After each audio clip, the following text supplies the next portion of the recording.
আসসালামু আলাইকুম বন্ধুরা, আজকে আমার রেসিপি বিরিয়ানির চালের টুকরো দিয়ে গরুর মাংসর খিচুড়ি। প্রথমে কেটে রাখা আলু নুন আর হলুদ দিয়ে ভালোভাবে ভেজে নেব। এবারে কিছুটা মুগ ডাল নিয়ে শুকনো কড়াইয়ে ভালোভাবে ভেজে নেব।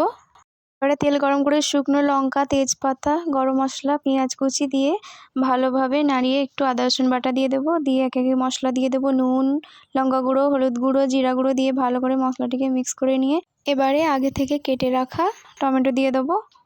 এবার একটু পানি দিয়ে দেবো, দিয়ে ভালো করে মিক্স করে নিয়ে এবারে আগে থেকে ভেজে রাখা মাংসটিকে দিয়ে ভালো করে একটু পানি দিয়ে মিক্স করে নেব। নিয়ে এবার একটু কেওড়া পানি, গোলাপ পানি দিয়ে ভালোভাবে মিক্স করে নেব মশলাটিকে।